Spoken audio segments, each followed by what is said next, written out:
Shalom, salam, damai sejahtera dalam kasih Tuhan. Bagaimana kabar ibu bapak dan saudara? Semoga kasih dan kesetiaan Tuhan menyertai kita semua. Saudara, masih dari Perum Permata, Pamulang, Tangerang Selatan. Saya Pendeta Lukas Eko Sukoco yang saat ini ada di sini, siap untuk mendampingi ibu bapak dan saudara dalam RHI Renungan hari ini, yang saat ini kita akan bersama belajar masih tentang tema rencana manusia dan rancangan Tuhan. Saudara, kita masih akan bersama-sama membahas tentang perencanaan kehidupan yang seturut dengan kehendak Tuhan, yaitu menyelaraskan keinginan manusiawi kita dengan kehendak Tuhan. Dan saya berharap di dalam penyertaan Tuhan, hidup kita menjadi makin baik, makin dewasa di dalam Tuhan. Biarlah di masa pandemi seperti ini kita berefleksi, karena ternyata Tuhan punya kehendak, kita punya keinginan, tapi Tuhan yang menentukan, dan kita belajar untuk mencari bagaimana kehendak Allah di dalam kehidupan kita. Saudara-saudara, sekali lagi dari Perum Permata Tangerang Selatan, saya berdoa untuk proses ini, dan biarlah ini menjadikan kemuliaan bagi Tuhan. Mari kita bersama-sama membaca bagian dari firman Tuhan dalam Alkitab. Saudara yang terkasih di dalam Tuhan, perencanaan manusia dibedakan menjadi dua, yaitu perencanaan manusia yang beriman, mesti perencanaan atau rancangan-rancangan yang baik. Kalau berdoa ya pasti doa yang baik. Kalau membuat perencanaan besok mau ngapain, ya pasti yang baik. Itu tandanya orang yang beriman. Bukan sekedar beragama, tapi beriman kepada Tuhan. Itu baik tandanya.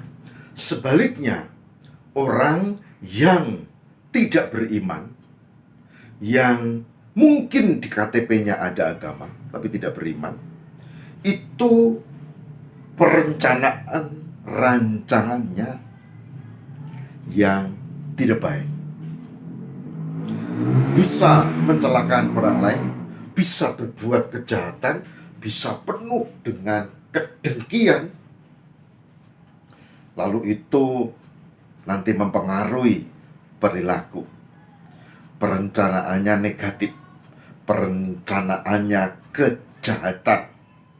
Jadi ada dua, yang beriman pasti yang baik-baik, yang tidak beriman itu yang jahat-jahat. Mari kita cek, kita bersama cermati dalam kesaksian Alkitab. Saudara, kita akan membuka kitab Yesaya 32.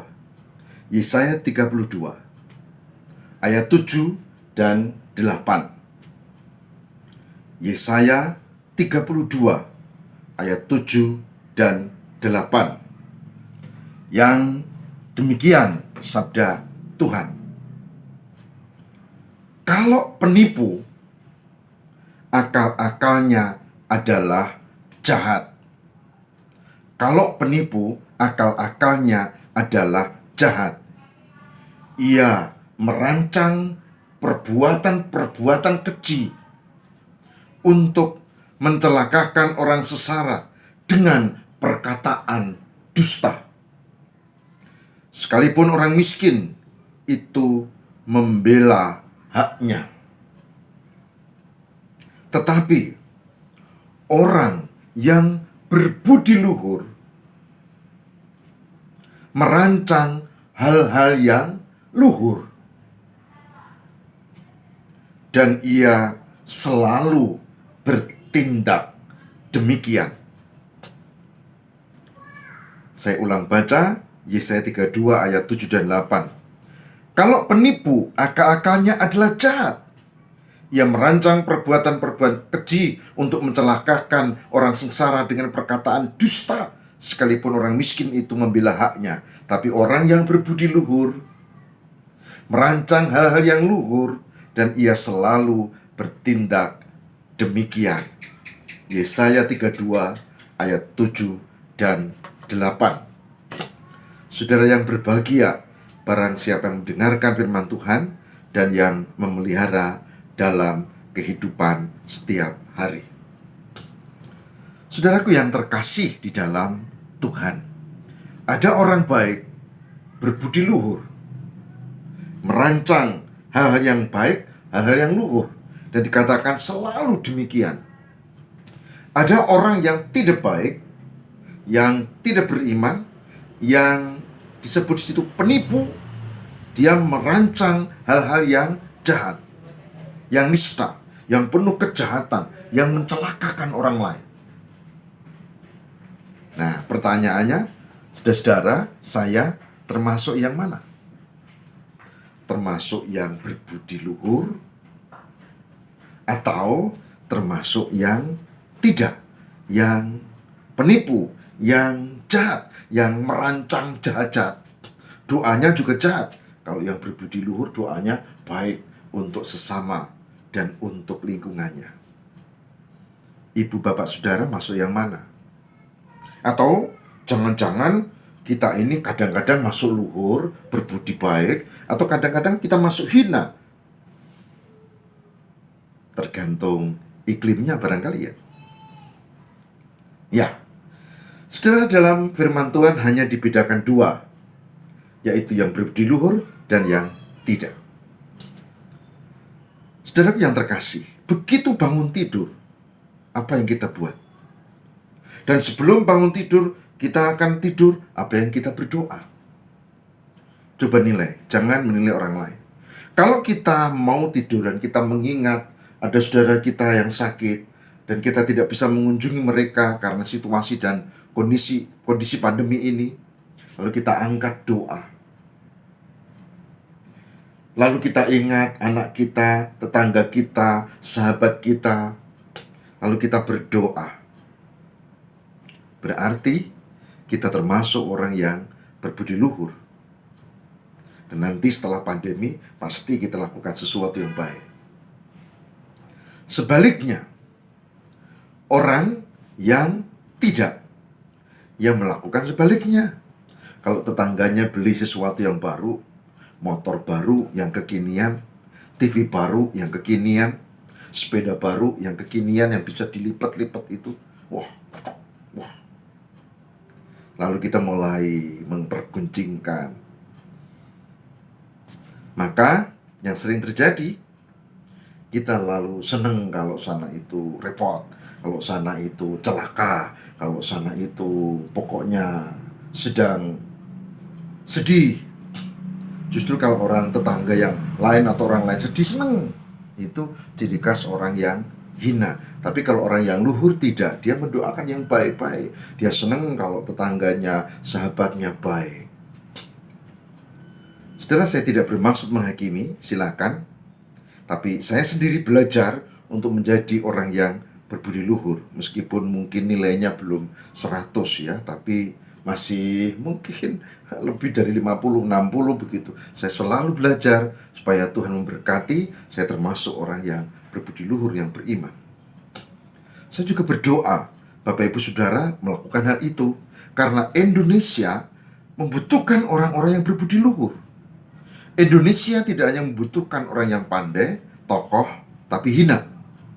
Yang dibutuhkan adalah orang-orang biasa, syukur pandai, tapi berbudi luhur, dan untuk kebaikan kehidupan bangsa ini.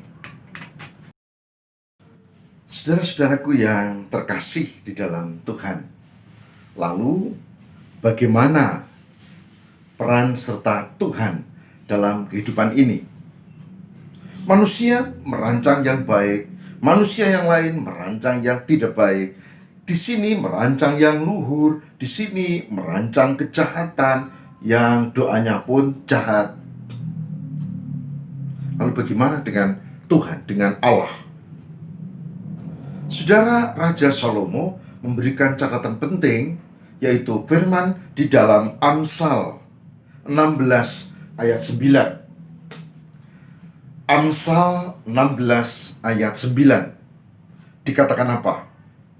Dikatakan bahwa hati manusia memikirkan jalannya, tetapi Tuhanlah yang menentukan arah langkahnya. Saya ulang baca Amsal 16 ayat 9. Hati manusia mikirkan jalannya, tetapi Tuhanlah yang menentukan arah langkahnya. Amsal 16 ayat 9. Saudara yang terkasih di dalam Tuhan, dari Amsal 16 ayat 9 kita menemukan poin penting bahwa penguasa jagat raya ini, penguasa kehidupan ini, Tuhan Allah adalah yang menentukan kehidupan. Dia punya kehendak. Manusia kadang membuat perencanaan, kadang diizinkannya itu terjadi meskipun kurang baik, tapi akhirnya toh Tuhan juga yang membuat perhitungan, Tuhan yang menolong, bahkan Tuhan juga yang menghakimi orang yang itu berbuat tidak baik. Yang menentukan adalah Tuhan. Jadi hari ini kita belajar dua hal. Saya, saudara-saudara, silakan membuat perencanaan apapun. Kalau bagus, ya bagus. Kalau tidak bagus, ya nanti ada hitung-hitungan sendiri dengan Tuhan. Silakan, sah membuat perencanaan. Yang kedua adalah bahwa Tuhan itu punya rancangannya sendiri, Tuhan punya kehendaknya sendiri, dan itu misteri. Siapa yang menduga bahwa akan ada pandemi COVID-19 yang begitu hebat di seluruh dunia, bukan di Indonesia saja, tapi di seluruh dunia, dengan korban kematian yang besar, terinfeksi besar sampai sekarang belum tuntas, bukan? Nah, kenapa Tuhan biarkan itu? Ternyata berhadapan dengan COVID-19, dengan corona, kita kerepotan ya. Oke. Saya cuma mengatakan, silakan membuat perencanaan, tapi jangan lupakan Tuhan, sebab Tuhan yang menentukan apakah perencanaan itu berhasil atau tidak. Dan hari ini saya mengajak, mari kita bersama-sama jangan lupakan Tuhan, dan mari kita menjadi orang-orang yang luhur budinya, bukan yang hina, bukan yang membuat perencanaan yang jelek, apalagi doa-doa yang jahat. Karena apa? Karena pasti Tuhan tidak menghendaki itu. Saudara tahu, doa itu pasti hal yang baik. Kalau yang jahat namanya mengutuk, mengumpat, ya. Kalau yang baik itu doa. Saudara, mari kita bersama-sama memohon kepada Tuhan supaya kita diberi kemampuan untuk menjadi orang yang luhur budi, bukan yang hina. Kita berdoa kepada Tuhan, yang kedua, supaya kita bisa menyelaraskan antara keinginan kita dengan kehendaknya, walau itu juga tidak mudah. Caranya, kita mohon tuntunan Roh Kudus, supaya Roh Kudus merasuk dalam hati kita, dan kita tumbuh menjadi orang-orang yang peka pada kehendak Allah, yang beriman kepada Tuhan, dan Roh Kudus yang menuntun kita. Mari kita berdoa. Tolonglah ya Tuhan, mampukanlah kami untuk menjadi orang yang beriman, berbudi luhur, peka akan kehendak Tuhan. Ya Allah, ya Tuhan kami, tolonglah supaya Roh Kudus merasuki hati kami dan menuntun setiap langkah kehidupan kami. Juga yang mengikuti program ini, berkatilah dengan segala situasi, kondisi, pergumulan, kesulitan, dan persoalan masing-masing. Berkatilah ya Allah. Kami merindukan cinta kasih Tuhan. Kami berserah ya Allah. Di dalam Kristus, Tuhan dan Juru Selamat kami berdoa. Haleluya. Amin.